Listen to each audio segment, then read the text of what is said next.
जय हिंद। मैं क्लास 9 का मैथ पढ़ा रहा था, जिसके अंतर्गत मैंने टोटल 5 चैप्टर कंप्लीट करा दिया है।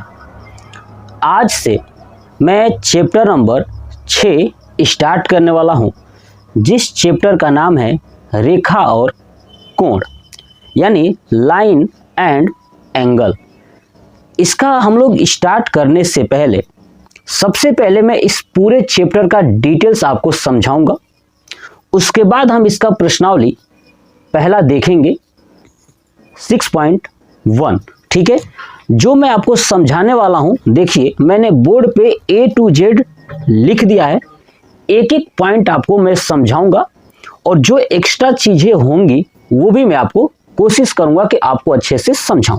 ठीक है, तो देखिए चलिए सबसे पहले रेखा और कोण के अंतर्गत ये जानते हैं कि बिंदु क्या होता है। देखिए तो पहला टॉपिक यही आपका बिंदु, क्या नोट करिएगा, बिंदु, जिसे बोलते हैं आपको पॉइंट। क्या बोलते हैं? पॉइंट। देखिए बिंदु क्या होता है ना कि जिसका कोई आकार नहीं होता है, न ही इसकी कोई आकृति होती है, वो बिंदु होता है।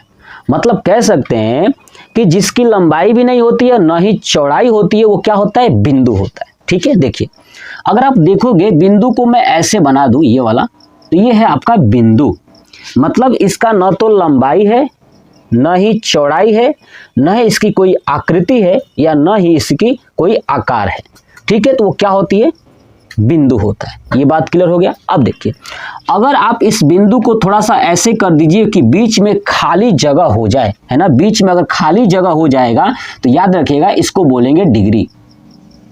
क्या बोलेंगे? डिग्री। अब ये डिग्री क्या है कि जब हम कोई चीज लिखते हैं ना कि 5 डिग्री, 110 डिग्री, 90 डिग्री, तो उसके ऊपर लगाते हैं, यानी अंक के ऊपर लगाते हैं, है ना, 90 के ऊपर लगाएंगे तो बीच में थोड़ा सा खाली रहता है, वो डिग्री हो जाता है। अब बिंदु क्या होता है? उसमें कोई भी खाली नहीं होगा। तो यानी आप समझ गए कि बिंदु क्या होता है कि जिसका न तो कोई आकार होता है, न ही कोई आकृति होती है, अर्थात न ही इसका कोई लंबाई होता है और न ही चौड़ाई होता है, उसे ही हम बिंदु यानी पॉइंट कहते हैं। बात क्लियर हो गई। चलिए अब देखिए दूसरा देखते हैं हम लोग रेखा। क्या देखते हैं? रेखा, है ना, रेखा, यानी इसको बोलते हैं लाइन। क्या बोलते हैं? लाइन। देखिए अब समझते हैं कि रेखा क्या होता है। तो देखिए अगर हम कोई बिंदु ले, ठीक है, या ये कहूं कि अगर कोई रेखाखंड हो, है ना, अगर कोई रेखाखंड हो, उस रेखाखंड को दोनों तरफ से अनंत लंबाई तक बढ़ाया जा सकता है, ठीक है, उससे ही हम रेखा कहते हैं, यानी लाइन कहते हैं। ठीक है, फिर से सुनिए कि ऐसा रेखाखंड जिसको दोनों तरफ से अनंत लंबाई तक बढ़ाया जा सकता है, अर्थात इसकी लंबाई निश्चित नहीं होती है, उसे हम रेखा कहते हैं। तो देखिए रेखा जब भी आपको बनाना होगा दोनों तरफ से तीर लगाइएगा, है ना, एक लाइन खींच के, है ना, ऐसे, और दोनों तरफ से क्या लगा देंगे? तीर। इसका मतलब ये हो गया कि इन दोनों तीर को आगे की तरफ हम बढ़ा सकते हैं। क्या कर सकते हैं? आगे की तरफ बढ़ा सकते हैं। तो इसको अनंत तक बढ़ा सकते हैं, इसलिए इसको बोलते हैं रेखा यानी लाइन। बात क्लियर हो गई।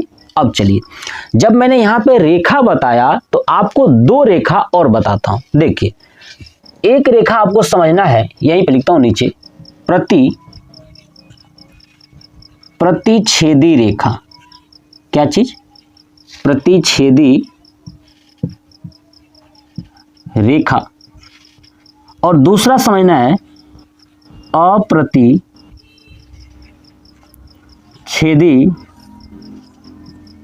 रेखा। देखिए यहां पे एक शब्द लिखा है प्रतिच्छेदी रेखा। मतलब कि यदि कोई 2 रेखा, है ना, यदि कोई 2 रेखा एक दूसरे को कट करती हैं या एक दूसरे को छेदती हैं तो वो प्रतिच्छेदी रेखा कहलाएंगी। ठीक है, और अप्रतिच्छेदी रेखा क्या होती है कि ऐसी 2 रेखा जो एक दूसरे को कहीं भी कट नहीं करती हैं, अर्थात कहीं भी उसको छेदती नहीं है, वो अप्रतिच्छेदी रेखा होती हैं। अब देखिए प्रतिच्छेदी एक दूसरे को कट करेंगी, तो देखिए एक रेखा ये हुआ, ठीक है, तो दूसरी रेखा ऐसे मैंने खींच दिया, तो ये क्या हो गया, एक दूसरे को यहाँ इस पॉइंट पे कट की, ये कहलाएगा प्रतिच्छेदी रेखा। अगर अप्रतिच्छेदी हो तो ये एक रेखा ये हो गया, तो दूसरी रेखा ऐसे हो गई। अब ये एक दूसरे को कट नहीं कर रही है, इसलिए ये अप्रतिच्छेदी रेखा है। बताइए बात समझ में आ गया? ठीक है, यानी प्रतिच्छेदी रेखा क्या होती है कि जब दो रेखाएं एक दूसरे को कट करती हैं वो प्रतिच्छेदी रेखा होती हैं, और जब दो रेखाएं एक दूसरे को कट नहीं करती हैं वो अप्रतिच्छेदी रेखा होती है। क्लियर? चलिए अब देखिए तीसरा देखते हैं रेखाखंड। क्या देखते हैं? तीसरा आपका रेखाखंड। रेखाखंड यानी लाइन सेगमेंट। ठीक है, लाइन सेगमेंट। तो देखते हैं कि लाइन सेगमेंट क्या होती है। ठीक है, तो देखिए यदि किसी दो बिंदुओं के बीच, है ना, यदि किसी दो बिंदुओं के बीच खींची गई रेखा को रेखाखंड कहते हैं, है ना। यदि किसी दो बिंदुओं के बीच रेखा खींची जाए उस रेखा को रेखाखंड कहते हैं, है ना। इस रेखाखंड की लंबाई निश्चित होती है, ध्यान रखिएगा, इसको हम बढ़ा नहीं सकते हैं, दोनों तरफ से कहीं से भी नहीं बढ़ा सकते हैं, इसलिए ये रेखाखंड है। ठीक है, तो इसकी लंबाई निश्चित होती है, अर्थात इसकी लंबाई को माप सकते हैं, है ना। तो क्या कहलाएगी? रेखाखंड कहलाएगी, ये ए और बी। ठीक है, अगर आप रेखा की लंबाई को माप नहीं पाओगे, है ना, क्योंकि ये बढ़ती जाएगी, लेकिन रेखाखंड की लंबाई को माप सकते हैं क्योंकि इसमें दो बिंदु होते हैं और दोनों अंत बिंदु है। तो आपसे पूछा जाए कि रेखाखंड में कितने अंत बिंदु होते हैं, तो दो, क्योंकि ये जो शुरुआत है और ये अंत है, अगर ये शुरुआत है तो ये अंत है ना। तो ये एक दूसरे बिंदु पर, है ना, इन दोनों बिंदुओं के बीच खींची गई रेखा क्या कहलाती है जी? रेखाखंड यानी लाइन सेगमेंट। कॉन्सेप्ट समझ में आ गया? ठीक है, नोट कर लीजिएगा। चलिए अब देखते हैं चौथा, देखते हैं आपका क्या चीज कि किरण। क्या है? किरण। किरण है, किरण यानी रे, है ना, रे। चलिए रे, अब समझते हैं कि आखिर में रे क्या होता है। तो देखिए ऐसी रेखा, है ना, ऐसी रेखा जो किसी निश्चित बिंदु से, है ना, ऐसी रेखा जो किसी निश्चित बिंदु से चलती है ना, है ना, कुछ किसी निश्चित बिंदु से चलती हैं। देखिए तो इसी को कहेंगे किरण, है ना। देखिए ये बिंदु निश्चित बिंदु है, यानी इस निश्चित बिंदु से आगे की तरफ नहीं बढ़ाया जा सकता है, लेकिन दूसरे तरफ बढ़ाया जा सकता है क्योंकि दूसरे तरफ तीर है ना। यानी ऐसी रेखा जो निश्चित बिंदु से अनंत की तरफ चलती है ना, अनंत तक जाती हैं, उसे हम किरण कहते हैं। नोट कर लेंगे ना? ठीक है, फिर से सुन लीजिए कि ऐसी रेखा जो निश्चित बिंदु से अनंत तक जाती हैं, है ना, ये अनंत तक जाती हैं, उसे हम किरण यानी रे कहते हैं। बताइए समझ में आ गया? ठीक है, ये हो गया आपका चौथा। अब देखिए पांचवा। पांचवा क्या है आपका? कोण। क्या है ये? कोण। कोण यानी एंगल, इसको क्या बोलते हैं? एंगल। अब देखिए, अब समझते हैं कि आखिर में कोण क्या होता है। तो देखिए अगर हम किसी दो किरण को, है ना, किसी दो किरण को, जैसे ये किरण है तो दो किरण को, ध्यान सुनिए, किसी दो किरण को एक ही बिंदु से, है ना, दो किरण को एक ही बिंदु से लेकर जाएं। देखिए एक ये किरण हो गया और इसी बिंदु से एक और लेके जाएं, तो इनके बीच क्या होता है? कोण होता है। बात समझ में आ गया? यानी किसी दो किरण को किसी एक ही बिंदु से लेकर जाएं तो उन दोनों किरणों के बीच क्या होता है? आपका कोण होता है। ये बात समझ गया? देखिए एक किरण ये, एक किरण ये, तो इनके बीच में क्या है? ये तो कोण है। समझ में आ गया? तो ये आपका कोण होता है। अब देखिए ये जो आप बिंदु देख रहे हो ना, इसको बोलेंगे, आप याद रखिएगा, ये होगा आपका शीर्ष। क्या होगा? शीर्ष। यानी जब दो किरणें जिस बिंदु से निकलती हैं, है ना, दो किरणें जिस बिंदु से निकलती है उसे क्या कहते हैं? शीर्ष कहते हैं। ठीक है। और इन दोनों किरणों को, ध्यान सुनिए, इन दोनों किरणों को आप कहेंगे भुजाएं। क्या होगा ये? तो भुजाएं। ये बात आपको समझ में आ गया कि कोण जब बनता है तो कोण बनाने के लिए कितनी भुजाएं होती हैं? तो आपको 2 भुजाएं होती हैं। और कितने शीर्ष होते हैं? तो 1 शीर्ष होते हैं। ये बात समझ आ गया। इन दोनों भुजाओं के एक ही शीर्ष होते हैं, इसलिए इस शीर्ष को उभयनिष्ठ शीर्ष भी कह सकते हो। क्या कह सकते हो? उभयनिष्ठ। उभयनिष्ठ का मतलब क्या होता है कि जब किसी 2 पर्सन के लिए या 3 पर्सन के लिए कोई एक ही व्यक्ति इंपॉर्टेंट हो तो उस व्यक्ति को उभयनिष्ठ बोलोगे, ठीक है। तो ये देखिए, इस किरण के लिए और इस किरण के लिए ये जो बिंदु है ना, ये क्या है? उभयनिष्ठ है, इसलिए इसको उभयनिष्ठ भी कह सकते हो। तो ये उभयनिष्ठ शीर्ष है। बात क्लियर होगी? या उभयनिष्ठ बिंदु कह लीजिए, है ना। तो जब 2 किरणें जहां पे स्टार्ट हो रही है, जहां से, वही क्या हो गया? शीर्ष हो गया, ठीक है। तो कोण बनाने के लिए कितने शीर्ष चाहिए? 1 शीर्ष चाहिए। कितनी भुजा चाहिए? तो 2 भुजा चाहिए, ठीक है। तो आपका ये 5वां भी कंप्लीट हो गया।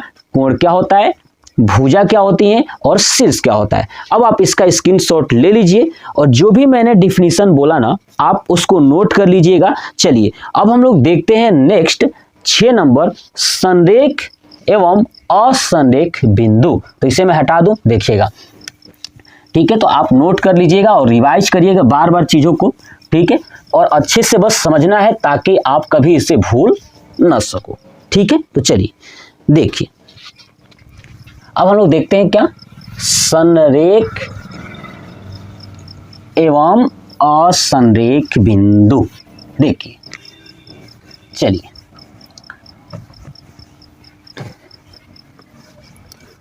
देखिए, 6 नंबर आपका है संरेख, ठीक है, एवं असंरेख,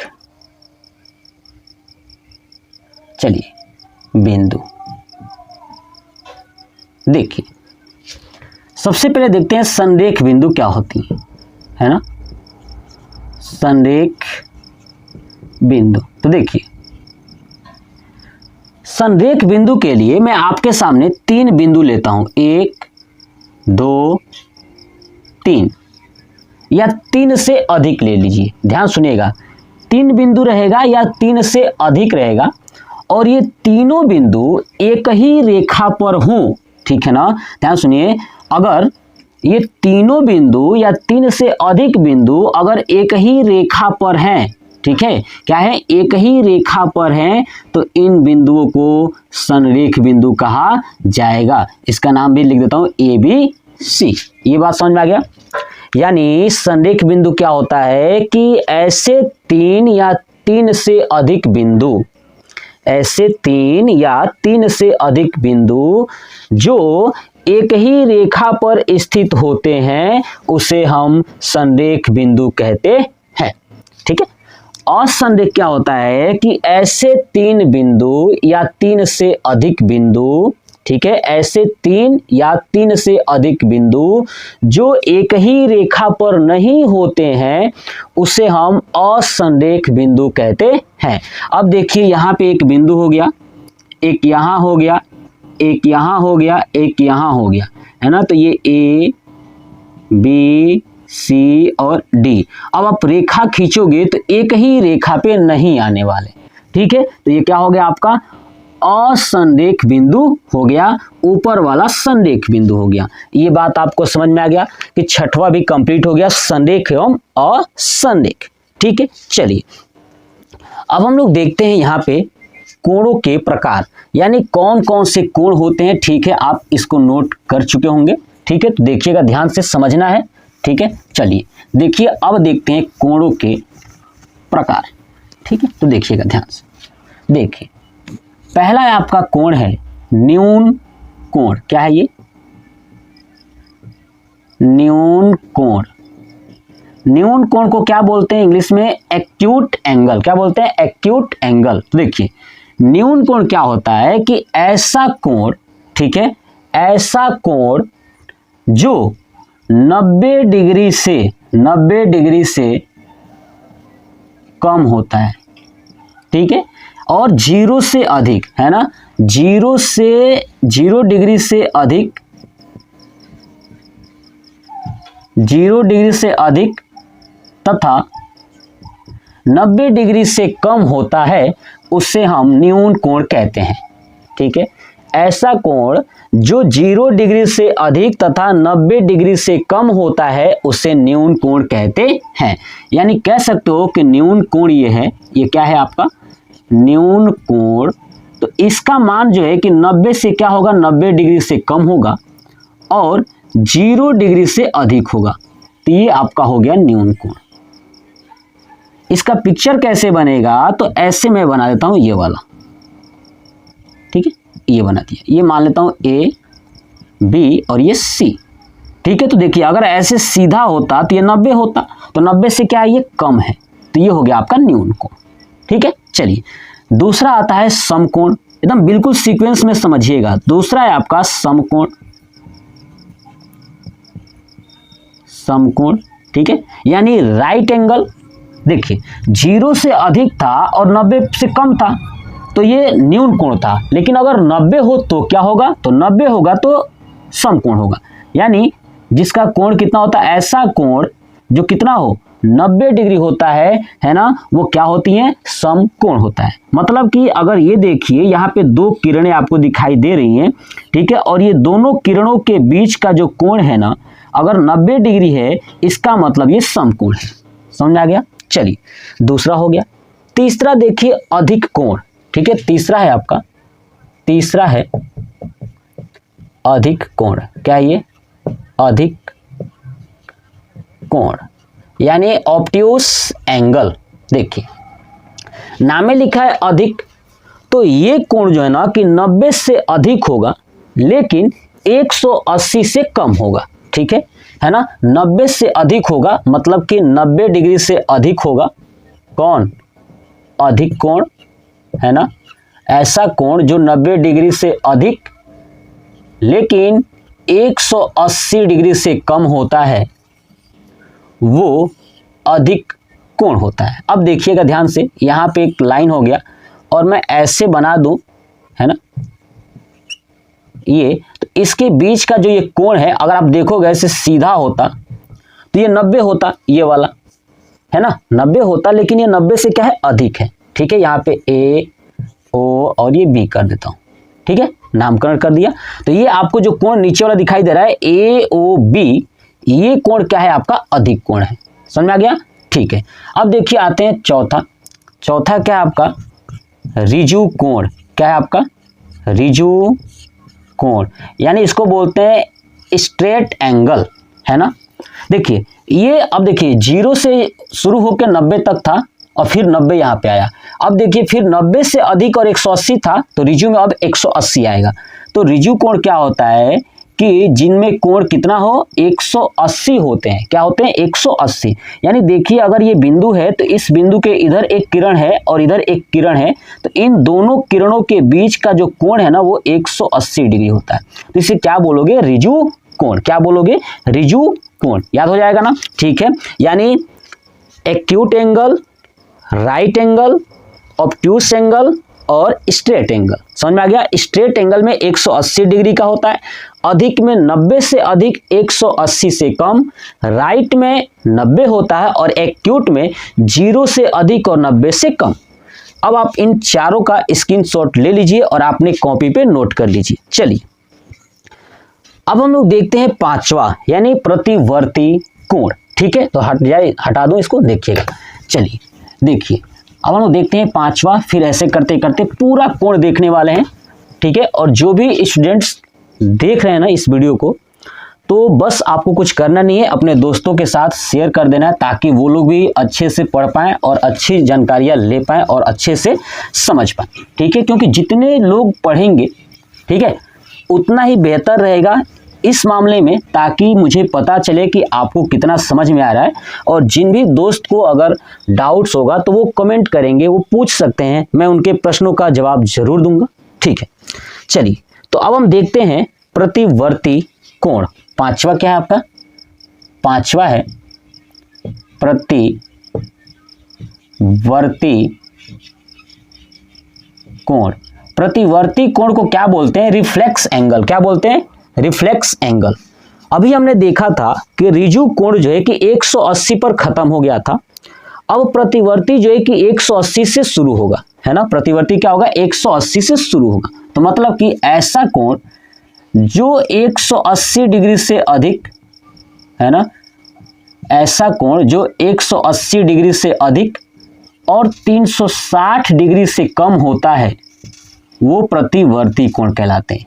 ये बात समझ में आ गया कि ऐसा कोण जो 180 डिग्री से अधिक और 360 डिग्री से कम होते हैं वो प्रतिवर्ती कोण कहलाते हैं।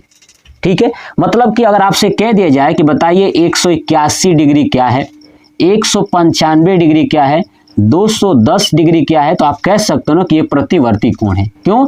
180 और 360 के बीच का होना चाहिए। तो ये है, ठीक है। अब देखिए, अब आता है नेक्स्ट 6वां नंबर, संपूर्ण कोण। ठीक है, क्या आता है? संपूर्ण कोण। देखिए 6वां नंबर यानी संपूर्ण कोण, जिसको इंग्लिश में बोलते हैं कंप्लीट एंगल। अब देखिए लास्ट में 360 बचा है ना, तो एक संपूर्ण कोण कितना हो जाएगा? 360 डिग्री, यानी पूरा ये कंप्लीट है। अब 360 से अधिक हो ही नहीं सकता। देखिए कैसे नहीं हो सकता? अगर आप ये बिंदु देखिए, इस बिंदु के चारों ओर अगर सर्कल बनाते हो तो इस सर्कल में 360 डिग्री, तो 360 से अब अधिक लेके जाओगे तो रिपीट ना होगा, है ना। तो अब ये संपूर्ण कोण हो गया, यानी कंप्लीट एंगल हो गया, है ना। तो संपूर्ण कोण 360 डिग्री। अब चलिए, अब देखते हैं नेक्स्ट पूरक कोण। क्या देखते हैं? पूरक कोण, है ना, पूरक कोण। चलिए, पूरक कोण, पूरक कोण को बोलते हैं, इसको इंग्लिश से बोलते हैं कंप्लीमेंट्री एंगल। ठीक है, तो देखिए पूरक कोण क्या होता है कि ऐसे दो कोण, ध्यान सुनिए, ऐसे दो कोण जिनका योग 90 डिग्री होता है ना। कंप्लीमेंट्री एंगल क्या होता है कि ऐसे दो कोण जिनका योग 90 डिग्री होता है उसे पूरक कोण कहते हैं। ठीक है, यानी अगर दो कोण, अगर एक ए है और दूसरा अगर बी है, तो इनको जोड़ोगे तो 90 ही आना चाहिए, इससे बड़ा नहीं होना चाहिए। तो ये आपका हो गया पूरक कोण। अगर एक में 45 डिग्री लेता हूं तो दूसरा भी 45 होगा, तभी ना 45 45 90 होगा। अगर एक में 15 लेता हूं तो दूसरा आपका हो जाएगा 75 डिग्री, तभी तो ऐड करोगे तो 90 आएगा। तो समझ में आ गया पूरक कोण क्या होता है कि ऐसे दो कोण जिनका योग 90 डिग्री होता है वो पूरक कोण कहलाते हैं, यानी कंप्लीमेंट्री एंगल कहलाते हैं। चलिए, अब आते हैं नेक्स्ट 8वां नंबर। 8वां नंबर आपका है संपूरक। क्या है? संपूरक कोण। ठीक है, तो ऐसे दो कोण जिनका योग 180 डिग्री होता है। कितना होता है? ऐसे दो कोण जिनका योग 180 डिग्री होता है, यानी a प्लस बी बराबर 180 डिग्री, उसे हम संपूरक कोण कहते हैं। ठीक है, ऐसे दो कोण जिनका योग 180 डिग्री होता है उसे संपूरक कोण कहते हैं, इंग्लिश में सप्लीमेंट्री एंगल। ठीक है, देखिए अब दो कोण है ना, ए और बी होना चाहिए 180। तो अब बताइए, मान लीजिए कि यहाँ पर अगर एक 50 है तो दूसरा कितना होगा? 130। अगर एक 65 है तो दूसरा भी 65 होगा। अगर एक 70 है तो दूसरा कितना होगा? 60 होगा। नहीं, 65, ये 180 चाहिए ना, तो 100 यहाँ पे हो जाएगा 115। ठीक है, तो 65 5 70 और 80 115 हो गया। अब एक 70 है तो दूसरा आपका चाहिए 110, है ना, 180 डिग्री चाहिए। ठीक है, तो ये बात आपको समझ में आ रहा है ना कि जब दो कोणों का योग अगर 180 होगा तो वो संपूरक होगा, और जब दो कोणों का योग अगर 90 होता है तो वो पूरक होता है, यानी कंप्लीमेंट्री और सप्लीमेंट्री। अब बच्चों को याद ही नहीं रहता है कि कंप्लीमेंट्री में 90 होता है कि सप्लीमेंट्री में होता है। तो देखिए, सप्लीमेंट्री को इंग्लिश में एस बनाते हैं ना, तो इस एस को 8 बना सकते हो, तो 8 से याद रखेंगे कि ये 180। बताइए, बात क्लियर है? अब कंप्लीमेंट्री में सी होता है, तो सी को 8 बनाने में ऐसे अब नहीं बन पाएगा ना जी, ऐसे घुमाएंगे ऐसे ऐसे करके तो अलग ही बन जाएगा, लेकिन एस को आप 8 बना सकते हो, इसलिए वहां से आप याद कर सकते हो बड़ी आसानी से। चलिए, अब देखते हैं ये 9 नंबर आसन्न कोण। क्या देखते हैं? 9 नंबर आसन कोण यानी एडजेसेंट एंगल। क्या बोलते हैं इसको? एडजेसेंट एंगल यानी आसन्न कोण। देखिए आसन्न कोण क्या होता है कि जब दो कोण एक दूसरे के अगल बगल हो, है ना, जब दो कोण एक दूसरे के अगल बगल हो और उनमें से एक उभयनिष्ठ भुजा और उभयनिष्ठ बिंदु एक ही हो, ठीक है, तो उससे ही हम आसन्न कोण कहेंगे। फिर सुनिए कि जब दो कोण एक दूसरे के अगल बगल हो और उनकी उभयनिष्ठ भुजा और उभयनिष्ठ शीर्ष एक ही हो तो वो आसन्न कोण कहलाती हैं। अब देखिए दो कोण बनाना है आपको, ये वाला एक बना दिया कोण और एक ये कोण बना दिया। देखिए ये ऐसे ए बी और सी और ये हो गया ओ। अब देखिए दो कोण हो गया ना, एक ये वाला कोण और एक ये वाला कोण। तो मैंने क्या बोला कि जब दो कोण अगल बगल हो, ठीक है, और उनकी उभयनिष्ठ भुजा, है ना, देखिए ये उभयनिष्ठ भुजा, देखिए ये भुजा क्या है, ये बीच वाली, ये बी है ना, ओ भी क्या है, उभयनिष्ठ है। इन दोनों के लिए एक ही बीच में दीवार है, इसलिए ये उभयनिष्ठ है। और जो ये शीर्ष, ये क्या है, शीर्ष है। ये शीर्ष भी देखिए इस ए के लिए और ये सी के लिए क्या है, एक ही है ना।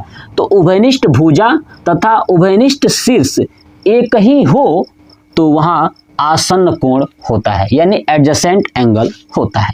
ये बात समझ में आ गया कि आसन्न कोण क्या होता है। चलिए अब देखिए 10 नंबर। 10 नंबर क्या है आपका? रैखिक कोणों के युग्म, है ना, रैखिक, ठीक है, रैखिक कोणों के युग्म। क्या चीज? रैखिक कोणों के युग्म यानी लीनियर पेयर्स ऑफ एंगल, है ना, लीनियर पेयर ऑफ एंगल, ठीक है, इसको बोलते हैं रैखिक कोणों के युग्म। अब रैखिक कोणों के युग्म क्या होता है कि जब आसन्न कोणों का योग, ध्यान सुनिए, जब आसन्न कोणों का योग 180 डिग्री हो, है ना, जब आसन्न कोणों का योग 180 डिग्री हो तो उसे रैखिक कोणों के युग्म कहते हैं। क्या कहते हैं? रैखिक कोणों के युग्म कहते हैं। अब देखिए ये मेरे पास रेखा है और इसके बीच में ये बन गया ये एक और। तो अब बताइए यहाँ पे आप ये मान लेता हूँ ओ है, ये ए है और ये बी है और ये सी है। मान लेता हूँ कि ये है 65 डिग्री, ठीक है, कितना है 65, और ये है आपका 115।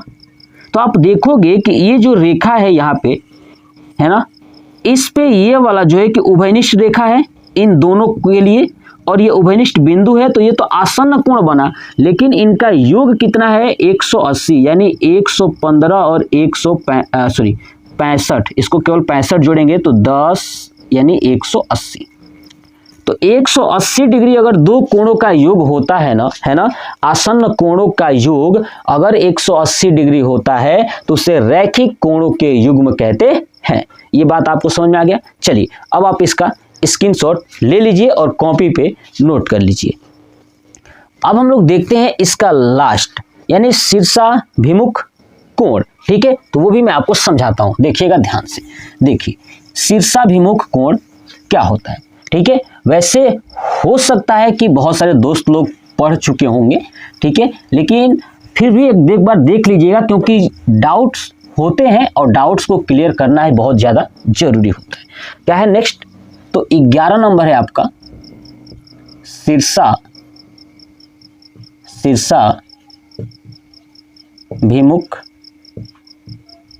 शीर्षाभिमुख कोण यानी वर्टिकली एंगल, इसको बोलते हैं।